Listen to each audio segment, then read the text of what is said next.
Monsieur le Premier ministre, la semaine dernière, vous avez appelé à revenir à des principes clairs. Je vous cite. Tu casses, tu répares.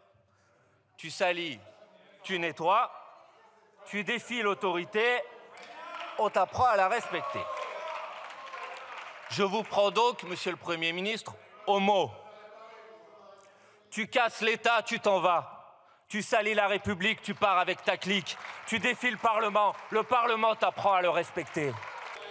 Pour ma prédécesseure, à qui je veux rendre hommage et qui a surmonté 31 motions de censure en 20 mois, vous aviez attendu l'issue de sa déclaration de politique générale. Cette fois-ci, même pas. Je n'avais même pas encore livré mes orientations ici dans cet hémicycle à l'occasion de ma déclaration de politique générale que déjà vous aviez déposé votre texte. Comme si les annonces ne vous intéressaient pas. Comme si les actes vous importaient encore moins. Comme si tout ce qui comptait, c'était le petit coup politique, la recherche de l'instabilité ou encore la promesse de l'obstruction. Il y a des choses qui ne changent pas, en revanche. Vous continuez à nous donner des leçons de démocratie interne, alors même que vous obéissez, comme avec une télécommande, à votre chef Jean-Luc Mélenchon. Dès qu'il tweete, vous suivez ses orientations et ses commandes. Alors plutôt que de vous réclamer du peuple, écoutez-le, écoutez les Français. Ils vous diront qu'ils attendent des diagnostics clairs et des actes forts. Ils vous diront qu'ils en ont assez des postures permanentes et des oppositions de principe. Ils vous confirmeront que s'ils ont élu une Assemblée nationale avec une majorité claire, mais pas de majorité absolue, c'est parce qu'ils attendent de chacun de nous dialogue, écoute et construction. Et que leur répondez-vous? Une motion de censure préventive, comme un pied de nez à toute volonté de dialogue. Votre déclaration de politique générale, elle est là, c'est le blocage permanent. Nos compatriotes demandent des actes pour que le travail paie mieux et toujours plus que l'inactivité. Notre réponse, déverrouiller, désmicardiser, débureaucratiser. Votre réponse, le blocage. Nos compatriotes demandent des services publics qui fonctionnent mieux. Notre réponse, plus de médecins, plus de moyens pour l'école. Votre réponse, le blocage. Nos compatriotes demandent le respect de l'autorité partout sur le territoire. Notre réponse, responsabiliser les parents, renforcer la lutte contre la drogue, une justice plus efficace. Votre réponse, le blocage. Nos compatriotes exigent une action résolue contre le dérèglement climatique. Notre réponse, la planification écologique, continuer l'accélération de la baisse de nos émissions, trouver des solutions pour chacun. Votre réponse, le blocage. Le blocage, le blocage, le blocage, toujours et tout le temps. C'est votre seul cap et c'est votre seule promesse envers les Français. Mesdames et messieurs les députés de la France insoumise, vous osez nous accuser de conservatisme. Venant de vous, cela ne manque pas d'audace. À chacune de vos attaques personnelles, à chacun de vos procès d'intention, vous nous replongez dans le 19e siècle. À chacun de vos appels au matraquage fiscal, à la création de nouvelles contraintes, de nouvelles règles, de nouvelles taxes, vous nous replongez dans le mythe collectiviste où toute initiative est bridée, étouffée. À chacune de vos attaques contre l'Europe, vous nous replongez 75 ans en arrière, quand notre continent naviguait dans l'incertitude. Au fond, votre monde, c'est un monde où il n'y a pas besoin d'Union européenne, c'est un monde où il faut tout taxer tout le temps et tout collectiviser. C'est un monde où l'économie n'a pas le droit de parler de climat. Le temps passe, le monde change, mais vos propositions et vos postures restent. Il n'y a pas plus conservateur que vous dans le paysage politique. Et malgré les tentatives de certains, je ne me laisserai jamais intimider. Jamais intimidé par les motions de censure préventive, jamais intimidé par les cris. Je ne me laisserai jamais déstabiliser par les hurlements et les injures. Rien ne me détournera du cap du dialogue et des solutions. Mais vous, mesdames et messieurs les députés, partisans de la censure permanente, serez-vous au rendez-vous du dialogue? Avoir des convictions, ce n'est pas refuser la construction. Nous sommes engagés dès 2017 autour de la bienveillance et malgré vos tentatives, vous ne nous conduirez jamais à nous livrer à ce à quoi vous vous livrez, c'est-à-dire l'invective permanente, les cris et les hurlements contre les orateurs. Serez-vous au rendez-vous? Renoncerez-vous à faire de l'outrance un titre de gloire? Accepterez-vous de proposer des solutions et d'en débattre dans le respect des convictions de chacun? Accepterez-vous de confronter les idées plutôt que de multiplier les excès et les hurlements? Un cri encore à l'usurpation de majorité et refuse encore d'accepter leur défaite aux élections présidentielles et législatives.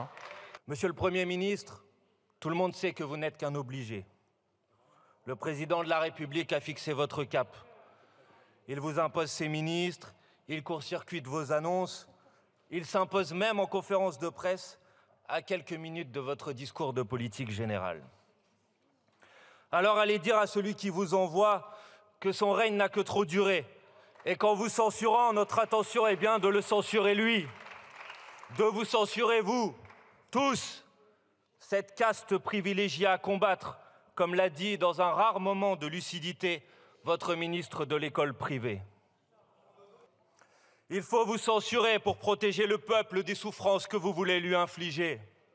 Augmentation de la facture de l'électricité et du gaz, hausse du prix de l'alimentation, des autoroutes et des mutuelles, doublement de la franchise médicale, réduction des allocations chômage, remise en cause du SMIC, refus d'indexer les salaires sur l'inflation. Vous êtes, monsieur le Premier ministre, le doux visage de la brutalité sociale.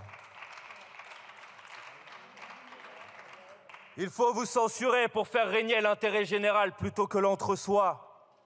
Cet entre-soi dont votre gouvernement est la parfaite illustration, celui du séparatisme scolaire, de l'école alsacienne au collège Stanislas que vous gorgez d'argent public, celui de l'école à 2 vitesses que vous voulez imposer à marche forcée, celui de Parcoursup que vous infligez aux autres, mais pas à vos propres enfants, celui des ghettos de riches, celui de l'impunité garantie pour les communes qui refusent de construire du logement social, à qui vous offrez sur un plateau le démantèlement de la loi SRU. Il faut vous censurer pour rétablir l'égalité face à la loi, car tout le pays a compris désormais que nous voici revenus au temps du roi Soleil que nous racontait La Fontaine. Que vous soyez dirigeant de la FNSEA ou syndicaliste ouvrier, PDG de la grande distribution ou agriculteur de la Confédération paysanne, que vous ayez un tracteur ou un gilet jaune, que vous veniez de Neuilly ou des quartiers populaires, les jugements de M. Darmanin vous rendront blanc ou noir. En agissant ainsi, c'est l'autorité de l'État que vous affaiblissez, c'est la force de la loi que vous détruisez. Il faut vous censurer pour protéger la France de votre addiction au libre-échange. Notre agriculture meurt de la concurrence déloyale. Les pires produits du reste du monde envahissent nos marchés. Mais vous continuez de sacrifier notre souveraineté alimentaire. Hier, vous ratifiez un accord avec la Nouvelle-Zélande. La semaine dernière, au Parlement européen, vos députés européens votaient en faveur de nouveaux accords de libre-échange avec le Chili et le Kenya. Et aujourd'hui, vous faites mine de rejeter l'accord avec le Mercosur. Mais les négociations se poursuivent en coulisses, comme l'a confirmé la semaine dernière la Commission européenne. Mais pour qui nous prenez-vous? Incapable de rompre avec cette idéologie mortifère, vous sacrifiez notre santé et la biodiversité. Les agriculteurs ne vivent pas de leur travail. Ce sera double ration de pesticides. Au revoir les abeilles et bonjour les cancers. Et tant pis pour votre fameux réarmement démographique. Quel concept insupportable. Il faut vous censurer pour retirer le pouvoir des mains de l'oligarchie qui vous commande. Ces multinationales dont vous refusez d'encadrer les marges, abandonnant les producteurs comme les consommateurs. Ces grands actionnaires du CAC 40 qui ont reçu encore cette année un record historique de dividendes, près de 100 milliards. Ces super profiteurs que vous protégez servilement, alors que le peuple a froid, a faim et dort dans la rue. Il faut vous censurer pour protéger la République de votre mariage hideux avec l'extrême droite. Car vous êtes prêts à tout pour diviser le peuple, comme le vote de la loi immigration l'a montré, même à reprendre les pires propositions racistes et xénophobes et à jeter en pâture la figure de l'immigré ou du musulman. Et quand la cruelle réalité vous éclate au visage, vous transformez le Conseil constitutionnel en camion poubelle de vos délires réactionnaires. Vous rendez-vous compte du mal que vous faites à la France? Il faut vous censurer pour établir la voix de la France dans le monde. Une France non alignée et indépendante. Une France qui nous rend fiers sur la scène internationale. Une France qui dit cessez le feu quand les tribunaux internationaux pointent un risque de génocide à Gaza. Une France qui fait quelque chose quand elle occupe, comme c'était le cas le mois dernier, la présidence du Conseil de sécurité des Nations Unies. Une France qui n'a pas de double standard, qui ne hiérarchise pas entre les victimes, qui soutient les décisions de la Cour internationale de justice de la même manière quand elles concernent les peuples ukrainiens ou palestiniens.